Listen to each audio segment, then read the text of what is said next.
강력한 부국강병책으로 중국 대륙을 통일하고 황제로서 불로장생까지 꿈꿨으나 50세에 허망하게 세상을 떠난 진시황이 있습니다. 그런가 하면 조선 영조는요 83살까지 장수했는데요. 역사서에 기록된 수많은 사람들이 꿈꿨던 무병장수, 이를 위해서 지속적으로 건강관리하는 방법을 지금부터 알아보고자 합니다. 네, 안녕하십니까. 지식인사이드 구독자 여러분, 저는 한국사 공부하고 있고요. 대학에서 한국사 가르치고 있는 김재현이라고 합니다. 조사에 따르면요, 과학으로 입증된 장수 방법은 의외로 간단합니다. 꾸준한 운동과 식사, 그리고 긍정적인 마음, 가족과 이웃 간의 원만한 관계 등 대부분 누구나 알고 실천할 수 있는 방법들인데요. 잘 먹고, 잘 자고, 잘 싸라는 삼쾌도 장수의 비결입니다. 이걸 조금만 더 자세히 알아보면요, 이 식습관 같은 경우에는 과일보단 채소를 선호하고 밀가루를 최대한 피하는 습관이고요. 숙면의 경우에는 낮잠을 포함해서 하루 7시간 이상 수면이 권장됩니다. 특히 하룻밤 수면 시간이 6시간 미만인 경우에 심장질환으로 발전할 가능성이 48%나 높고요. 뇌졸중을 일으킬 위험성이 15%나 높은 것으로 나타났습니다. 한편 장수촌 하면 산 좋고 물 맑은 시골이라는 것도 옛말이 되어버렸는데요. 의학과 생활 수준의 발달로 도심 장수촌이 늘고 있기 때문인데요. 최근 뉴욕 맨하튼 주민들의 기대 수명이 82살로 늘면서 미국 최고 장수촌이 되었습니다. 뉴욕 맨하튼 주민의 수명은 미국인 평균 78.2세보다도 3살가량 길고요. 경제협력개발기구 회원국 가운데 1, 2위인 일본과 스위스와 비슷한 수준입니다. 이 반면에 기존 전통 장수촌은 쇠퇴하는 분위기인데요. 불가리아의 요구르트로 유명해진 장수촌 스몰리아는 과거 100세 이상 장수자가 인구 10만 명당 44명이었지만 현재는 약 8명으로 줄어들고 있다고 합니다. 장수인들의 건강 비법을 미뤄보아 이 식습관을 건강하게 한다거나 수면 시간을 지키는 등의 비결 등을 살펴봤습니다. 그럼 우리 같은 현대인들도 건강 관리를 위해 많은 노력을 하는데 그중 식습관을 건강하게 할 수 있는 방법도 한번 알아보면 좋겠죠? 자, 그렇다면 이렇게 장수하는 사람들은 어떤 음식들을 먹고 있을까요? 미국 시사주간지 타임지와 이 세계보건기구가 선정한 10대 식품은요, 토마토, 시금치, 브로콜리, 귀리, 마늘, 녹차, 머루, 연어, 적포도주, 견과류 등이며 서양 3대 장수식품은요, 양배추, 올리브, 유산균입니다. 이 우리나라 대표 식품으로는 모두 잘 아시다시피 김치와 된장, 고추장 등의 발효식품과 콩류, 그리고 인삼인데요. 특히 지금은 K 특산품으로 유명세를 누리고 있는 홍삼은 무려 1000년 전부터 사랑받고 있다고 하는데 그 명성이 어떻게 지금까지 이어져 왔는지 궁금하지 않으십니까? 지금까지 사랑받고 있는 이 자랑스러운 한국의 특산물 홍삼을 지킨 사람들이 여럿 있었기 때문에 지금까지 유지되고 있는 거겠죠. 산원공상이라 하여 상인이 가장 천대받던 시대에 존경받던 인물이 있습니다. 바로 임상옥이라는 인물입니다. 이 당시에 청나라 상인들은 조선 상인들이 가져온 홍삼을 아주 싼 가격에 사들이고 있었습니다. 이러한 청나라 상인들에게 반기를 든 인물이 있었는데 그 사람이 바로 임상옥입니다. 청나라 상인들이 홍삼 가격을 낮게 거래하는 관행을 깨려 했었던 임상옥은요, 이전보다 무려 2배나 높은 가격을 제시하게 됐는데요. 그러자 이 청나라 상인들은 기겁하며 이전 가격이 아니라면 홍삼을 사지 않겠다고 으름장을 놓게 됩니다. 하지만 임상옥은 이에 굽히지 않고 조선에서 가져온 홍삼의 일부를 마당에서 불태우라고 지시했다고 합니다. 결국 청나라 상인들은 임상옥이 부른 가격대로 값을 지불하고요, 임상옥의 홍삼을 모두 구매했다라고 알려져 있습니다. 이 임상옥의 백포 덕분에 중국 상인과의 홍삼 거래 관행은 변할 수 있었고요. 그 뒤로도 조선의 홍삼 상인들은 한결 가벼운 발걸음으로 중국을 오가게 됐다는 일합니다. 이렇듯 위기 상황을 타파해 새로운 기회를 여는 상인 정신은 그 시대 사람들에게 용기와 교훈을 주기도 했습니다.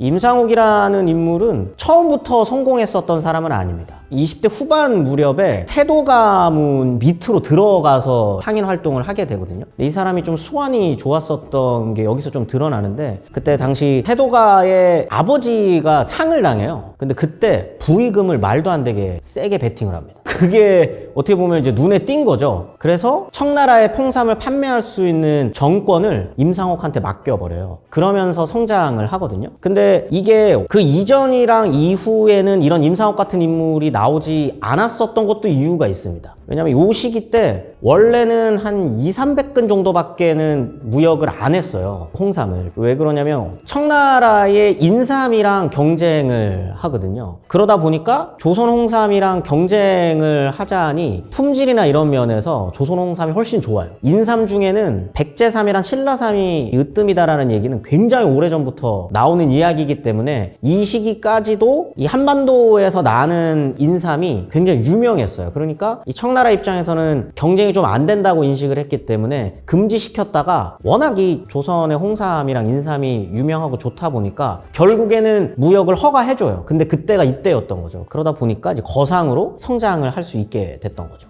한편 일제가 빼앗으려던 홍삼의 제조 기술을 지켜낸 사람들도 있습니다. 대한제국 고정 36년인 1899년 왕실에 관한 여러 업무를 총괄하던 국내부에 홍삼 관련 업무를 담당하는 삼정과가 설치됩니다. 이 사람들은 이때부터 홍삼의 효능을 알아봤지만 이 딱딱한 홍삼을 원연 그대로 먹어야 한다는 단점 때문에 애를 먹고 있었죠. 결국 홍삼에 대추와 생강, 물 등을 함께 넣어서 탕약으로 달여 먹었는데 이 번거롭기 이를 데가 없었습니다. 이 번거로움은 1908년 경기도 개성 지역에 삼정가에 홍삼 공장이 설치되면서 해결되기 시작했습니다. 이 국민 누구나 편리하게 섭취할 수 있게 개발된 홍삼정은 귀한 홍삼을 생활 속으로 끌어들였다는 점에서 하나의 혁신으로 평가되기도 합니다. 그리고 그 명맥을 지금의 인삼공사가 이어오고 있는 겁니다.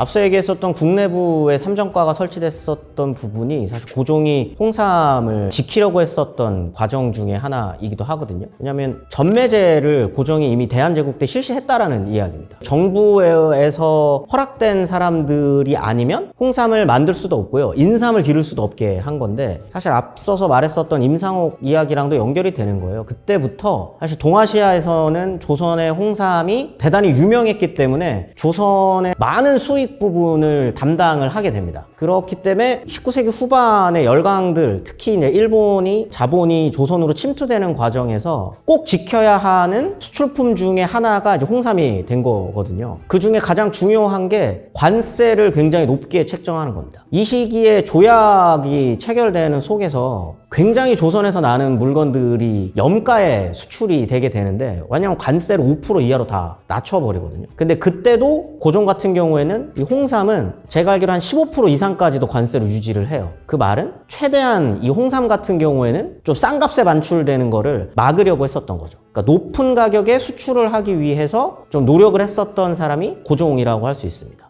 그리고 6.25 전쟁 때도 비슷한 사례가 또 있습니다. 이 6.25 전쟁 때 1951년에 개성에서 충남 부여로 이전한 개성 인삼 전매지청의 가장 시급한 과제는 우량 인삼 종자의 확보였습니다. 이 남한 지역에서도 인삼 종자가 있기는 있었지만 당시에 전매직청 홍삼 전문가들은 개성 인삼 종자를 최고로 여겼기 때문인데요. 당시 이승만 정권에서는 이 북한군이 장악하고 있는 개풍군 망포에 이 개성 인삼 종자가 다량 보관되어 있다는 정보를 입수하고요. 3종 회수 특공대를 조직해서 특수작전에 들어가게 됩니다. 이 인삼종자는 배편으로 강화도를 출발해가지고 인천을 거쳐서 부여로 이송되는데요. 세계 최대 규모인 홍삼 제조의 메카 부여 고려 인삼창은 이렇듯 인삼을 목숨보다 더 소중히 여긴 개성 인삼 전매지청 관계자들의 목숨을 건 희생이 있었기에 고려 인삼의 명성을 부여에서 이어갈 수 있었습니다. 그렇다면 홍삼에는 도대체 어떤 과학적인 효능이 있길래 오랜 세월 동안 동서양의 관심과 인기를 얻었을까요? 여러분의 궁금증을 해결해드리기 위해 고려인삼학회 부회장직을 맡고 계신 세종대학교 이영주 교수님과 직접 전화통화해서 궁금증을 해결해 보도록 하겠습니다. 네, 교수님 안녕하십니까? 네, 안녕하세요. 세종대학교 이영주입니다. 네, 반갑습니다. 홍삼에 어떤 과학적 기능이 있어서 오랜 세월 동안 동서양의 관심과 인기를 얻을 수 있었을까요? 홍삼은 여러 인체적용 시험을 통해서 공식적으로 5가지 기능을 인정받았습니다. 먼저 홍삼은 면역력 증진에 도움을 준다고 알려져 있습니다. 인체시험 결과 홍삼 섭취군은 대조군하고 비교해서 섭취 전후에 면역세포 수의 차이가 유의하게 개선되어 있다는 결과가 있습니다. 그리고 면역력뿐만 아니라 홍삼은 쌓인 피로를 개선하는 데에 도움을 주는 것으로 알려져 있습니다. 또한 홍삼은 혈행 개선에 도움을 준다고 합니다. 홍삼은 혈소판 응집 억제를 통해서 혈행 흡수에 도움을 주는데요. 2007년도 충북대학교에서 이루어진 연구 결과에 따르면 홍삼 섭취 시 혈소판 응집이 억제되어서 혈행 개선에 도움을 준다고 보고된 결과가 있습니다. 그리고 홍삼은 기억력 개선에도 영향을 미칠 수 있다는 연구 결과가 발표되었습니다. 2020년도 연구 결과에 따르면 홍삼 분말을 한 2주 정도 섭취시켰을 때 주의력과 기억력 그리고 스트레스가 개선된 결과가 있습니다. 그리고 이제 마지막으로 홍삼이 항산화에 도움을 준다는 연구가 있습니다. 홍삼을 한 8주간 섭취시켰을 때 혈중의 항산화 요소 활성이 증가하는 등 산화 스트레스 지표를 개선시켜 항산화에 도움을 준다고 보고된 결과가 있습니다. 제가 생각했던 것보다 굉장히 짧은 시간 안에 효과가 많이 나오는 것 같은데 2달 정도만 섭취를 해도 굉장히 많은 변화가 있는 거네요. 네, 그렇습니다. 임상시험 결과 그런 결과들이 있습니다. 그런데 이제 우리가 이 홍삼의 효능을 제대로 보기 위해서 이 확실하게 알고 넘어가야 할 것들이 몇 가지 있을 것 같은데 이 홍삼을 먹으면 열감을 느끼는 사람들도 있다고 하는데 이게 사실인가요? 홍삼을 먹으면 몸이 따뜻해지는 것 같다. 그리고 몸이 따뜻한 사람은 홍삼을 먹으면 안 된다 등은 오해입니다. 홍삼은 혈관 이완 작용, 혈전 생성 억제, 혈중 지질 감소로 혈액을 잘 순환시켜서 에너지 대사를 촉진합니다. 홍삼을 섭취한 후에 몸이 따뜻하게 느껴지는 것은 신진대사와 혈액 순환이 잘 돼서 느껴지는 일시적인 현상으로 여겨집니다. 근데 이 홍삼이 이것도 저도 이제 들은 이야기인데 여성 질환을 부추긴다는 말이 있거든요. 이것도 그럼 잘못 알려진 사실일까요? 네, 그렇습니다. 홍삼을 먹으며 여성 호르몬이 과다 분비된 이야기는 잘못 알려진 내용입니다. 홍삼은 갱년기 여성의 증상을 개선시키지만 여성 호르몬을 증가시키지 않습니다. 그리고 주로 여성 호르몬에 영향을 받는다고 알려져 있는 유방암이나 자궁근종에 영향이 없는 것으로 알려져 있습니다. 동물 실험하고 임상 연구 결과에서 홍삼은 여성 호르몬 수치 변화에 영향을 주지 않습니다. 그럼 지금까지 좀 잘못 알려진 사실들이 꽤 있었던 거였군요. 그렇다면 이 홍삼이 간 기능 개선에 도움이 된다는 말은 또 들어본 적이 있거든요. 요거는 사실일까요? 네, 홍삼이 C형 간염 바이러스에 의한 간경화나 간암 환자의 간 기능을 개선시켰다는 임상시험이 있습니다.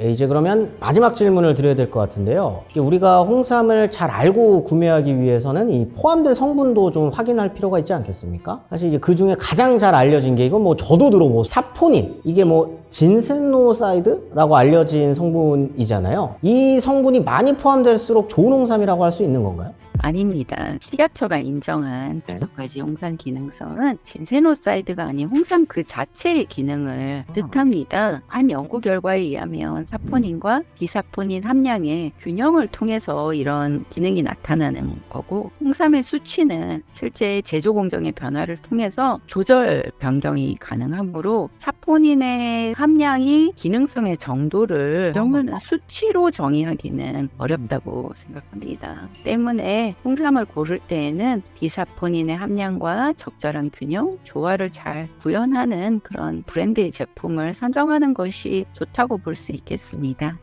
네, 너무너무 감사합니다. 이 홍삼에 대한 이 효능도 자세하게 알려주셔서 너무 감사하고요. 사실 뭐 평소에 가지고 있었던 홍삼에 대한 오해들이 조금 있었는데 이걸 잘 풀어주신 이용주 교수님께 다시 한번 감사하다는 말씀 드리면서 전화 연결은 마쳐보도록 하겠습니다. 감사합니다. 네, 감사합니다. 요즘 우리는 이 홍삼을 조선의 반도체 혹은 K특산품이라고 부르는데요. 전 세계적으로 인삼류를 자생하는 지역은 동아시아 그리고 미주 북동 지역 2곳뿐입니다. 그렇기 때문에 인삼 자체가 세계적으로 매우 귀한 약재인 거죠. 특히 고려 인삼은 재배가 매우 까다로워서요. 과거부터 지금까지 희소성으로 인해 높은 가치를 인정받고 있으니 그 위상은 하루가 멀다 하고 빠르게 올라가는 중입니다. 이 과거에서부터 홍삼을 지키기 위해 목숨을 거는 것까지 마다하지 않았었던 선조들의 의지를 이어받아서 앞으로도 한국의 홍삼이 더 많은 사람들에게 사랑받기를 바라겠습니다.